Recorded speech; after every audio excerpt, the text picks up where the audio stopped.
அறநிலைத்துறை அமைச்சர் ஒருத்தருக்காருல ஒரு தம்பி, அவர் பேசுறாரு திருச்சியில ஒரு வரலாற்று பெரும் முழக்கத்துக்கிறார். எதிர்கட்சியே இல்லாத சட்டசபை அமைப்பான். உன்னை தாண்டா தேடிட்டு இருக்கேன், உன்னை தாண்டா தேடி இருக்கேன். எவ்வளவு பெரிய ஜனநாயகவாதிகளடா இதுல. நம்மால இன்னும் கொஞ்சம் என்னை சப்போர்ட் பண்ணிருக்கலாம். அடப்பாவி, இதுவே அதிகம்டா. அதே இவரு நம்மால ஏறி இன்னும் கொஞ்சம் என்னை சப்போர்ட் பண்ணிருக்கலாம்.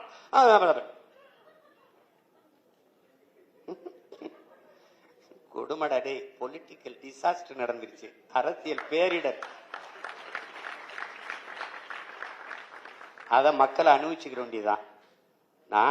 நம்ம நான் என் பிள்ளைகிட்ட சொல்லிட்டேன், பிசிக்கல் ஃபிட்னஸ் மென்டல் ஃபிட்னஸ் ரெண்டையும் பண்ணிட்டு இரு, களம் நமக்கு காத்திருக்கு. எனக்கு கற்பிச்சவன் சொன்னான், எனக்கு என் தலைவன் எங்களுக்கு கற்பிச்சான். என்ன கற்பிச்சான்? நாம் களத்தை இழக்கலாம், காலத்தையும் இழக்கலாம், பணத்தை இழந்து விடக்கூடாது.